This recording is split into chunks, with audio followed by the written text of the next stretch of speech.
നമുക്ക് അടുത്ത atomic number എന്നുള്ള പുതിയ കോൺസെപ്റ്റ്, അതിലേക്ക് നിങ്ങൾക്ക് പരിചയമുള്ളതാണ്, അറിയുന്നതാണ്, ജസ്റ്റ് ഒന്ന് പറഞ്ഞു പോകുന്നുള്ളൂ. ഇതിൽ നമ്മൾ ടെക്സ്റ്റിൽ പറയുന്നത് കൊണ്ട് അതിലേക്ക് പോകുന്നതിന് മുമ്പ് ചെറിയൊരു കാര്യം കൂടി പറയട്ടെ. നമ്മൾ ഈ തോംസൺസ് മോഡലിൽ നിന്ന് ഈ റുദർഫോർഡിന്റെ മോഡലിലേക്ക് വരുന്നത്, ഈ തോംസൺസ് മോഡൽ അദ്ദേഹം മനസ്സിൽ വെച്ചിട്ടാണ് റുദർഫോർഡിന്റെ മോഡൽ, ആറ്റം മോഡൽ റുദർഫോർഡിന്റെ എക്സ്പെരിമെന്റുകൾ നടത്തുന്നത്. തോംസൺസ് മോഡൽ നിലനിൽക്കുന്ന കാലത്താണ് അദ്ദേഹം അത് മനസ്സിൽ വെച്ചുകൊണ്ടാണ് ഈ റുദർഫോർഡിന്റെ എക്സ്പെരിമെന്റ് നടക്കുന്നത്. പക്ഷെ ആ എക്സ്പെരിമെന്റില് റുദർഫോർഡ് ജോർജ് തോംസൺ പറഞ്ഞ പല കാര്യങ്ങളും തെറ്റാണെന്ന് ബോധ്യപ്പെട്ടിട്ടാണ് റുദർഫോർഡ് പുതിയ മോഡൽ ഉണ്ടാക്കുന്നത്. അപ്പൊ അങ്ങനെ ആറ്റം മോഡലുകളും അല്ലെങ്കിൽ സയൻസിന്റെ ഡെവലപ്മെന്റും ഒക്കെ അങ്ങനെയാണ്. നിലവിലുള്ള ഒരു കാര്യം തെറ്റാണെന്ന് ആദ്യം തെളിയിക്കുമ്പോൾ ആണ് പുതിയ മോഡല് അല്ലെങ്കിൽ പുതിയ കാര്യങ്ങൾ കണ്ടെത്തുന്നത്. ഇനി അതേപോലെ ജെ തോംസൺ മോഡലിനും ചില ഫെയിലിയറുകൾ, പുതിയ ഡിസ്കവറി ഒക്കെ വരുന്നതിനനുസരിച്ച്, പുതിയ കണ്ടുപിടുത്തങ്ങൾ നടക്കുന്നതിനനുസരിച്ച് പല കാര്യങ്ങളും തെളിയിക്കാൻ പറ്റാതാവുമ്പോഴാണ് പുതിയ മോഡൽ പ്രപ്പോസ് ചെയ്യുന്നത്. അതിന്റെ നമ്മൾ നേരത്തെ കഴിഞ്ഞ 2 മോഡലിന്റെ ഒരു അനുബന്ധമായിട്ട് പറഞ്ഞു എന്നുള്ളൂ. ഇത് നമുക്ക് പരിചയമുള്ളതാണ്. അറ്റോമിക് നമ്പർ Z എന്നുള്ള ലെറ്റർ കൊണ്ടാണ് റെപ്രസെന്റ് ചെയ്യുക. അറ്റോമിക് നമ്പർ എന്ന് പറയുമ്പോൾ total number of protons in the nucleus of an atom. ഏറ്റവും അക്യുറേറ്റ് ആയിട്ടുള്ള സംഗതി അതാണ്. നമ്മൾ പഠിച്ചിട്ടുണ്ട്, it is the total number of electrons or total number of protons in an atom. ഒരു ആറ്റത്തിലെ ടോട്ടൽ നമ്പർ ഓഫ് ഇലക്ട്രോൺസിനെ അല്ലെങ്കിൽ ടോട്ടൽ നമ്പർ ഓഫ് പ്രോട്ടോൺസിനെയാണ് അറ്റോമിക് നമ്പർ എന്ന് പറയുന്നത്. ശരിയാണ്. പക്ഷെ അവിടെ നമ്മൾ ഒരു അയോൺ ആയി കഴിഞ്ഞാൽ, ഒരു ആറ്റം ആവുമ്പോൾ മാത്രമേ ഇലക്ട്രോണിന്റെ എണ്ണം എടുക്കാൻ പറ്റുള്ളൂ. അയോൺ ആയി കഴിഞ്ഞാൽ, പോസിറ്റീവ് അയോൺ ആയി കഴിഞ്ഞാൽ ഇലക്ട്രോണിന്റെ എണ്ണം കുറയും, നെഗറ്റീവ് അയോൺ ആയി കഴിഞ്ഞാൽ ഇലക്ട്രോണിന്റെ എണ്ണം കൂടും. ഇപ്പൊ ന്യൂക്ലിയസിലെ പ്രോട്ടോണിന്റെ എണ്ണത്തിൽ നമുക്ക് മാറ്റം വരാത്തതുകൊണ്ടാണ് atomic number is the total number of protons in the nucleus of an atom എന്ന് പറയാൻ കാരണം. ഇനി ഇലക്ട്രോണിന്റെ കേസ് പറയുമ്പോൾ, on the base of electron എന്ന് പറയുമ്പോൾ total number of electrons in a neutral atom എന്ന് പറയാം. ന്യൂട്രൽ ആറ്റത്തിലെ ഇലക്ട്രോണിന്റെ എണ്ണത്തെയാണ് നമുക്ക് അറ്റോമിക് നമ്പർ എന്ന് പറയാം. ഹൈഡ്രജന്റെ അറ്റോമിക് നമ്പർ Z=1 ആണ്. സോഡിയം അറിയുന്ന കാര്യങ്ങളാണ്. അറ്റോമിക് നമ്പർ ഒരു ആദ്യത്തെ കുറച്ചെണ്ണെങ്കിലും 20-25 വരെയുള്ളെങ്കിലും ഹയർ സെക്കൻഡറി ലെവലിലുള്ള ഇത് പഠിക്കുന്ന സമയത്ത്, കെമിസ്ട്രി പഠിക്കുന്ന സമയത്ത് അറ്റോമിക് നമ്പർ മിനിമം ഒരു 25 വരെയെങ്കിലും അറിഞ്ഞിരിക്കുന്നത് നന്നായി. അടുത്ത നമ്മൾ അറ്റോമിക് നമ്പറിന്റെ കൂടെ വരുന്നതാണ് mass number. Mass number A എന്നുള്ള ലെറ്റർ കൊണ്ടാണ് റെപ്രസെന്റ് ചെയ്യുക. Is the total number of nucleons. Mass number is the total number of nucleons. Nucleons എന്ന് പറയുന്നത് ന്യൂക്ലിയസിലുള്ള സബ് അറ്റോമിക് പാർട്ടിക്കിൾസിനെയാണ് ന്യൂക്ലിയോൺസ് എന്ന് പറയുന്നത്. അതായത് proton plus neutron, total number of protons plus neutron, പ്രോട്ടോണിന്റെയും ന്യൂട്രോണിന്റെയും ടോട്ടൽ എണ്ണത്തെയാണ് നമ്മൾ ന്യൂക്ലിയോൺസ് എന്ന് പറയുന്നത്. പ്രോട്ടോണും ന്യൂട്രോണും കൂടി ചേർന്നതിനാണ് ന്യൂക്ലിയോൺസ് എന്ന് പറയുക.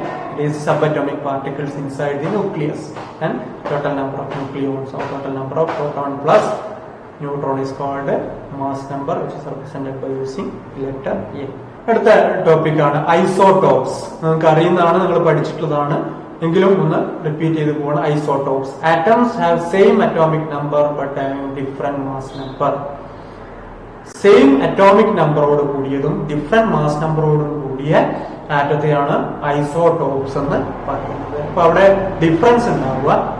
Difference in the number of neutrons. ന്യൂട്രോണിന്റെ എണ്ണത്തിലാണ് ഡിഫറൻസ് ഉണ്ടാവുക. Isotopes of hydrogen are protium, deuterium, tritium. Protium, deuterium, tritium ഒക്കെ ഹൈഡ്രജന്റെ ഐസോടോപ്സ് ആണ്. കാർബണിന്റെ ഐസോടോപ്പുകൾക്ക് എക്സാമ്പിൾ ആണ് കാർബൺ 12, 13, 14 ഒക്കെ.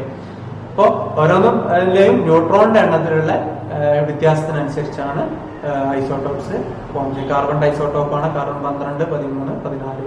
Then chemical properties of atoms controlled by number of protons. അപ്പോൾ ഇവിടെ ഇതൊക്കെ കാർബണിന്റെ കെമിക്കൽ പ്രോപ്പർട്ടീസ് കാണിക്കുക. കാർബൺ 12 ആണെങ്കിലും 13 ആണ്. ഐസോടോപ്പുകളെല്ലാം അതിന്റെ കെമിക്കൽ പ്രോപ്പർട്ടീസ് സെയിം ആയിരിക്കും.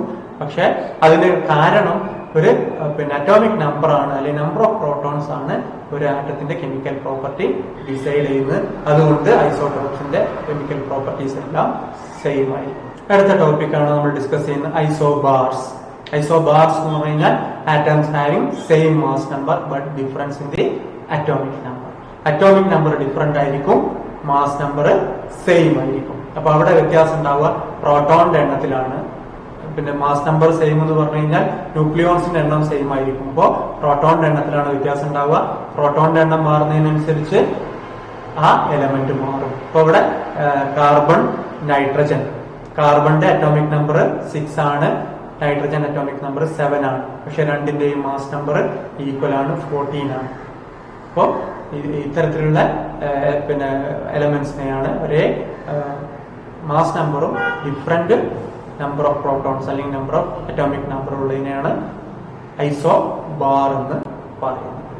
ഓക്കെ, നമ്മള് പിന്നെ കുറച്ച് പ്രോബ്ലം, കുറച്ച് കാൽക്കുലേഷൻസ് ആണ്. Calculate the number of electrons and protons, protons and neutrons. ഇവിടെ കുറച്ച് എലമെന്റ്സ് തന്നിട്ടുണ്ട്, അതിന്റെ അറ്റോമിക് നമ്പർ തന്നിട്ടുണ്ട്, മാസ് നമ്പറും തന്നിട്ടുണ്ട്. ഇപ്പോ കോപ്പർ 613, ഓക്സിജൻ 816, മഗ്നീഷ്യം 1224, സ്ട്രോൺഷ്യം 3888. ഇതിന്റെയൊക്കെ പിന്നെ നിങ്ങളുടെ ഇതിന്റെ നമ്പർ ഓഫ് ഇലക്ട്രോൺസും നമ്പർ ഓഫ് പ്രോട്ടോൺസും നമ്പർ ഓഫ് ന്യൂട്രോൺസും ഒന്ന് നിങ്ങളുടെ നോട്ട്ബുക്കിൽ ഈ ക്വസ്റ്റ്യൻ എഴുതിയെടുത്തിട്ട് ഒന്ന് ചെയ്ത് നോക്കുക. അപ്പോൾ നമ്മൾ നേരത്തെ പറഞ്ഞിട്ടുള്ള അറ്റോമിക് നമ്പർ, മാസ് നമ്പർ, അതിന്റെയൊക്കെ അടിസ്ഥാനമായിട്ടുള്ള ക്വസ്റ്റ്യൻസ് ആണ്. ചെറിയ ക്ലാസ്സിലൊക്കെ ചെയ്തതാണ്, ഒന്ന് നോട്ട്ബുക്കിൽ ചെയ്ത് നോക്കുക. നമ്മൾ നേരത്തെ പറഞ്ഞു ഒരു മോഡൽ, ജെ തോമസിന്റെ മോഡൽ വന്നു. ജെ തോമസിന്റെ മോഡൽ പ്രകാരം ഇലക്ട്രോൺ മാത്രമാണ് കണ്ടുപിടിക്കപ്പെട്ടിട്ടുള്ളൂ. അപ്പൊ പോസിറ്റീവ് ചാർജ് ഒരു സ്ഫിയർ ആക്കി വെച്ചു. പക്ഷെ അതിനുശേഷം റുദർഫോർഡ് എക്സ്പെരിമെന്റ് നടത്തി നോക്കിയപ്പോൾ അങ്ങനെ ഒന്നായിട്ട് ആറ്റത്തിൽ മൊത്തമായിട്ട് പോസിറ്റീവ് ചാർജ് ഒന്നുമില്ല, വളരെ കുറഞ്ഞ ഭാഗത്തേ ഉള്ളൂ എന്ന് പറഞ്ഞു. അതിന്റെ അടിസ്ഥാനത്തിലാണ് അദ്ദേഹം nuclear model of atom propose ചെയ്തത്. ഈ നോക്കാം, അതിനുശേഷം കാലങ്ങൾക്ക് ശേഷം റുദർഫോർഡിന്റെ മോഡൽ വന്നു. ആ റുദർഫോർഡിന്റെ മോഡലിനും ചില ഡ്രോബാക്സ്, അതിന്റെ ലിമിറ്റേഷൻസ് പിന്നെ കണ്ടുപിടിക്കപ്പെട്ടു. അപ്പൊ എന്തൊക്കെയായിരുന്നു അതിന്റെ drawbacks of Rutherford atom model? റുദർഫോർഡിന്റെ ആറ്റം മോഡലിന്റെ ഡ്രോബാക്സ് എന്തൊക്കെയായിരുന്നു? അതില് പിന്നെ ഇറ്റ് കനോട്ട് എക്സ്പ്ലെയിൻ, ഇതിനെ എക്സ്പ്ലെയിൻ പറ്റാത്ത 3 കാര്യങ്ങൾ, അതാണ് അതിന്റെ drawback.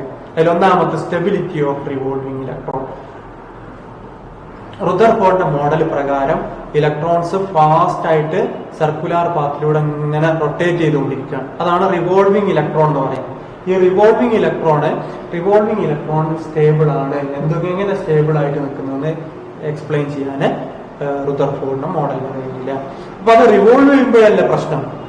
Circular പാത്തിൽ high speed revolve ചെയ്യുന്നത് എങ്ങനെയാണ്, പിന്നെ റിവോൾവ് ചെയ്യുമ്പോഴുള്ള സ്റ്റെബിലിറ്റി എക്സ്പ്ലെയിൻ ചെയ്യാൻ കഴിയില്ല. അങ്ങനെയാണെങ്കിൽ നമ്മൾ അതിന് സ്റ്റേഷനറി ആക്കി നിർത്തിയാലോ, അതും അതിന്റെ സ്റ്റെബിലിറ്റിയും സ്റ്റേഷനറി ആക്കി നിർത്തിയാലുള്ള സ്റ്റെബിലിറ്റി ഓഫ് സ്റ്റേഷനറി ഇലക്ട്രോൺസും എക്സ്പ്ലെയിൻ ചെയ്യാൻ റുദർഫോർഡിന് കഴിഞ്ഞില്ല. അപ്പോ ഈ 2 കാര്യങ്ങൾ, റിവോൾവിംഗ് ഇലക്ട്രോണിന്റെ സ്റ്റെബിലിറ്റിയെ ഇനി അത് സ്റ്റേഷനറി ആക്കി നിർത്തി കഴിഞ്ഞാൽ ആ സ്റ്റേഷനറി ഇലക്ട്രോൺസിന്റെ സ്റ്റെബിലിറ്റിയും അദ്ദേഹത്തിന് എക്സ്പ്ലെയിൻ ചെയ്യാൻ കഴിഞ്ഞില്ല, അദ്ദേഹത്തിന്റെ മോഡലിനെ എക്സ്പ്ലെയിൻ ചെയ്യാൻ കഴിഞ്ഞില്ല. മൂന്നാമതാണ് electronic structure and energy of electron. അവിടെ അദ്ദേഹത്തിന്റെ മോഡലില് ഇത്രേ പറഞ്ഞിട്ടുള്ളൂ, സർക്കുലാർ പാത്തിലൂടെ മൂവ് ചെയ്യുന്നു എന്ന് മാത്രമേ, ഹൈ സ്പീഡിൽ മൂവ് ചെയ്യുന്നു എന്ന് മാത്രമേ പറഞ്ഞിട്ടുള്ളൂ. ഇലക്ട്രോണിക് സ്ട്രക്ചർ പറഞ്ഞിട്ടുള്ളൂ, എത്ര ഇലക്ട്രോൺ എവിടെയൊക്കെയുണ്ട്, ഏതൊക്കെ പിന്നെ എത്ര പാത്ത് ഉണ്ട്, ഓരോ ആറ്റത്തിന് എത്ര പാത്ത് ഉണ്ട്, അതിൽ ഏതൊക്കെ പാത്തിൽ എത്ര ഇലക്ട്രോൺ വീതമുണ്ട്, ഈ ഇങ്ങനത്തെ ഇലക്ട്രോണിക് സ്ട്രക്ചർ ഒന്നും പറയാൻ പറ്റില്ല. അതേപോലെ അദ്ദേഹത്തിന് പറയാൻ പറ്റാത്തതാണ് എനർജി ഓഫ് ഇലക്ട്രോൺ. എല്ലാ ഇലക്ട്രോണിനും ഒരേ എനർജിയാണോ, വ്യത്യസ്ത ഇലക്ട്രോണുകൾക്ക് വ്യത്യസ്ത എനർജിയാണോ എന്ന് പോലും ഇലക്ട്രോണിന്റെ എനർജിയെ കുറിച്ച് അദ്ദേഹത്തിനൊന്നും പറയാൻ പറ്റില്ല. അപ്പൊ ഈ 3 കാര്യങ്ങളാണ് അതിന്റെ ലിമിറ്റേഷൻസ്. അതിൽ സ്റ്റെബിലിറ്റി ഓഫ് റിവോൾവിംഗ് ഇലക്ട്രോൺ, നമുക്ക് അതിന്റെ ഡീറ്റെയിൽസ് പറയാം. അതിന് മുമ്പ് നമ്മൾ പിന്നെ ഈ stability of stationary electron, revolve ചെയ്യുന്നതിന്റെ പ്രശ്നം എന്താണെന്ന് നമുക്ക് വീഡിയോ കടക്കാൻ നമുക്ക് കണ്ടിട്ട് മനസ്സിലാക്കാം. ഈ സ്റ്റെബിലിറ്റി ഓഫ് സ്റ്റേഷനറി ഇലക്ട്രോൺ, ഇപ്പൊ സെന്ററിൽ കുറെ പോസിറ്റീവ് ചാർജാണ്, ചുറ്റും നെഗറ്റീവ് ചാർജ് ഇങ്ങനെ നിൽക്കുകയാണെങ്കിൽ അത് സ്വാഭാവികമായിട്ടും ഈ പോസിറ്റീവ് ചാർജും നെഗറ്റീവ് ചാർജും തമ്മിൽ അട്രാക്ട് ചെയ്യപ്പെടുമ്പോൾ അത് പ്രത്യേക ഒരു ക്രമത്തിലൊന്നും ഈ ഇലക്ട്രോൺസ് നിൽക്കൂല. അത് അതിന് തോന്നിയ പോലെ അട്രാക്ട് ചെയ്യുന്നതിനനുസരിച്ച് ഈ പിന്നെ ന്യൂക്ലിയസിന്റെ അടുത്ത് ഇങ്ങനെ പറ്റിപ്പിടിച്ച് നിൽക്കും, അല്ലെങ്കിൽ ആ ഭാഗത്തൊക്കെ നിൽക്കും. അപ്പൊ അത് ഏതുപോലെ തന്നെ ആവും, ജെ തോമസിന്റെ മോഡലിനെ പോലെ തന്നെ ആയി. അല്ലെങ്കിൽ ഒരു പോസിറ്റീവ് ചാർജ് നെഗറ്റീവ് ചാർജ് ഒട്ടിപ്പിടിച്ച് നിൽക്കുകയാണെങ്കിൽ അപ്പൊ അത് പിന്നെ ഒരു ആറ്റം എന്നുള്ള ഒരു കൺസെപ്റ്റ് ഉണ്ടാവില്ല, എല്ലാം കൂടി വളരെ കുറഞ്ഞൊരു ഭാഗമേ ഉണ്ടാവുള്ളൂ. അത് എക്സ്പ്ലെയിൻ ചെയ്യാൻ അതാണ് അവിടെ cannot explain the stability of stationary electron ഉള്ള ഡ്രോബാക്ക് ആയിട്ട് കാണുന്നത്, അല്ലെങ്കിൽ ഡ്രോബാക്ക് ആയിട്ട് റുദർഫോർഡ് മോഡലിൽ എക്സിസ്റ്റ് ചെയ്യുന്നു. ഇനി നമുക്ക് ആ സ്റ്റെബിലിറ്റി ഓഫ് റിവോൾവിംഗ് ഇലക്ട്രോൺ എന്തുകൊണ്ടാണ് എക്സ്പ്ലെയിൻ ചെയ്യാൻ പറ്റാത്തത് നമുക്ക് നോക്കാം. റുദർഫോർഡിന്റെ മോഡൽ പ്രകാരം ഇലക്ട്രോൺസ് ഇങ്ങനെ സർക്കുലാർ പാത്തിലൂടെ റിവോൾവ് ചെയ്തുകൊണ്ടിരിക്കുകയാണ്. പക്ഷെ ഇലക്ട്രോ മാഗ്നറ്റിക് തിയറി പ്രകാരം ഒരു charged body under acceleration circular പാത്തിലൂടെ മൂവ് ചെയ്യുകയാണെങ്കിൽ അത് കണ്ടിന്യൂസ് ആയിട്ട് ഇലക്ട്രോ മാഗ്നറ്റിക് റേഡിയേഷൻസ് പുറത്തു വിടും. അങ്ങനെ കണ്ടിന്യൂസ് ആയിട്ട് ഇലക്ട്രോ മാഗ്നറ്റിക് വേവ്സ് റേഡിയേഷൻസ് പുറത്തു വിടുക എന്ന് പറഞ്ഞു കഴിഞ്ഞാൽ അത് അതിന്റെ എനർജിയാണ് ലോസ് ചെയ്യുന്നത്. അപ്പൊ എനർജി ലോസ് ചെയ്ത് കഴിഞ്ഞാൽ ആ ഇലക്ട്രോൺ ഒരു സ്പൈറൽ പാത്ത് ഫോളോ ചെയ്തും ആ സ്പൈറൽ പാത്ത് ഫോളോ ചെയ്ത് വിത്തിൻ 10⁻⁻8 സെക്കൻഡ് ആ ബോഡി വന്നിട്ട് അല്ലെങ്കിൽ ഇലക്ട്രോൺ വന്ന് ന്യൂക്ലിയസിൽ വന്ന് കൊളൈഡ് ചെയ്ത് ഒരു ആറ്റം നശിക്കും എന്നുള്ളതാണ് ഇലക്ട്രോ മാഗ്നറ്റിക് തിയറി പ്രകാരമുള്ളത്. അപ്പൊ ഇലക്ട്രോ മാഗ്നറ്റിക് തിയറി പ്രകാരം ഈ കണ്ടിന്യൂസ് റേഡിയേഷൻ അല്ലെങ്കിൽ കണ്ടിന്യൂസ് റേഡിയേഷൻ ഇലക്ട്രോൺ എമിറ്റ് ചെയ്തുകൊണ്ടിരിക്കുന്നതുകൊണ്ട് അതിന്റെ എനർജി കുറയുമ്പോൾ സ്പൈറൽ പാത്ത് ഫോളോ ചെയ്യും, ന്യൂക്ലിയസിൽ ഒന്ന് കൂട്ടിമുട്ടും. അതുകൊണ്ടാണ് റിവോൾവിംഗ് ഇലക്ട്രോണിന്റെ സ്റ്റെബിലിറ്റി റുദർഫോർഡിന്റെ മോഡലിന് എക്സ്പ്ലെയിൻ ചെയ്യാൻ പറ്റാതെ പോയത്. Stability of revolving electron, the Rutherford model cannot explain the stability of revolving electron. നമ്മൾ നേരത്തെ പറഞ്ഞ ആ ഒരു കണ്ട video bye Maxwell's electro magnetic theory. നമ്മളൊരു കാര്യം അവിടെ പറഞ്ഞു, ഇലക്ട്രോ മാഗ്നറ്റിക് തിയറി. എന്താണ് ഇലക്ട്രോ മാഗ്നറ്റിക് തിയറി നമ്മൾ ആദ്യം മനസ്സിലാക്കണം, എങ്കിൽ കൂടുതൽ അതിനെ കുറിച്ച് മനസ്സിലാക്കാൻ പറ്റുള്ളൂ. ജെയിംസ് മാക്സ്വെൽ എന്നുള്ള സയന്റിസ്റ്റ് ആണ് ഇലക്ട്രോ മാഗ്നറ്റിക് തിയറി പ്രപ്പോസ് ചെയ്തത്.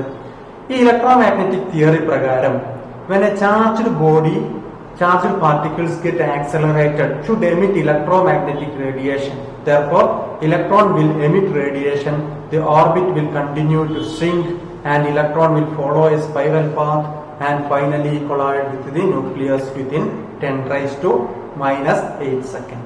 അതായത് ഒരു ചാർജ്ഡ് പാർട്ടിക്കിൾ അണ്ടർ ആക്സിലറേഷൻ എന്ത് ചെയ്യും? ഷുഡ് എമിറ്റ് ഇലക്ട്രോമാഗ്നറ്റിക് റേഡിയേഷൻ അല്ലെങ്കിൽ ഇലക്ട്രോമാഗ്നറ്റിക് വേവ്സ് എമിറ്റ് ചെയ്യും. അതുകൊണ്ട് തന്നെ ഇലക്ട്രോൺ എന്ത് ചെയ്യും? That is A charged body, it moves under acceleration, therefore it will emit radiation. The orbit will continue to shrink and electron will follow a spiral path. നേരത്തെ കണ്ടതുപോലെ spiral പാത്തിലൂടെ ഈ energy electromagnetic waves പുറത്തു വിടുന്നതുകൊണ്ട് energy കുറയുന്നതനുസരിച്ച് orbit shrink ചെയ്യാൻ തുടങ്ങും, spiral path follow ചെയ്യും.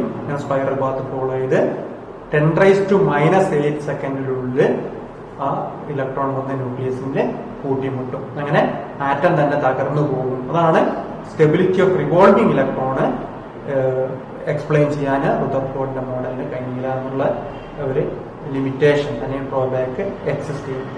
രണ്ടാമത്തെ drawback ആണ് stability of stationary state of electron cannot be explained by Rutherford model. If electrons are stationary, the dense nucleus will pull the electron towards the nucleus and form a miniature version of Thomson's model of atom.